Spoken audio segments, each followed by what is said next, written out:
Ny mety toetry andro eny an-dranomasina ny zoma fatelo amby roapolo ny volana septambra 2024 amin'ny ora maraina hatramin'ny sabotsy 4 amby roapolo ny volana septambra amin'ny ora maraina. Makasika ny any an-dranomasina tsy misy ny filazana manokana makasika ny alin-drano. Morontsiraka atsinanana kabdambra hatrany kapesta andorana mety atevina indraindray ny andro ho avy aty matsinanana ny rivotra ka ho 20 ka hatramin'ny 20 km isan'ora hatratra 5 km isan'ora kosa manakaiky ny kabdambra. Anonjapena herin-dranomasina avy nyonja 2 ka hatramin'ny 3 metatra izy ny alin-drano avy atsinanana. Kapesta trano manoro andorana miatoato ho avy aty matsinanana ny rivotra ka ho 7 ka hatramin'ny 20 km isan'ora anonjapena-dranomasina avy nyonja 2 ka hatramin'ny 2.5 metatra izy alin-drano avy atsinanana. Manoratra ny taolanyaro anorana manakaiky ny manoro andrahona vitsy kosa any akafa ho avy avaratra atsinanana ny rivotra ka ho 7 ka hatramin'ny 20 km isan'ora hatratra 20 ka hatramin'ny 7 km isan'ora kosa any atsimo mivaingain-drano ary 20 km isan'ora manakaiky any taolanyaro. Anonjapena-dranomasina avy nyonja 2 ka hatramin'ny 2.5 metatra.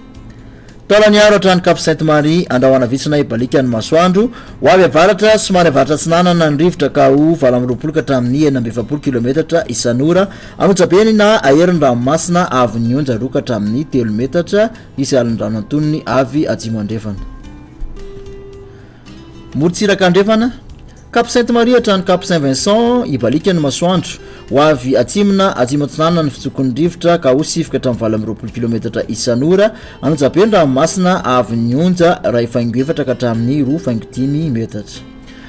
Cap Saint-Vincent hatrany Cap Saint-André andrahona sitokotoko na ibalika ny masoandro ho avy atsimo andrefana ny rivotra ka ho 7 ka hatramin'ny 20 km isan'ora adiny mpanonja na anonjabe kosa an-dranomasina avy nyonja ho latsaky ny 2.3 metatra. Cap Saint-André hatrany Analalava ibalika ny masoandro ho avy atsimo atsinanana ny rivotra ny maraina ka ho 7 ka hatramin'ny 7 km isan'ora ho avy andrefana kosa na avaratra andrefana ny tolakandro ka ho 7 ka hatramin'ny 7 km isan'ora. Otony na atony mpanonja an-dranomasina avy nyonja ho latsaky ny 2 metatra. Analalava hatrany Cap d'Ambre andrahona sitokotoko na ibalika ny masoandro ho avy atsimo atsinanana ny rivotra manakaiky ny tendrony avaratra ka ho 20 ka hatramin'ny 15 km isan'ora hatratra 20 km isan'ora kosa indraindray izany iovaova any akafa ka ho 7 ka hatramin'ny 17 km isan'ora.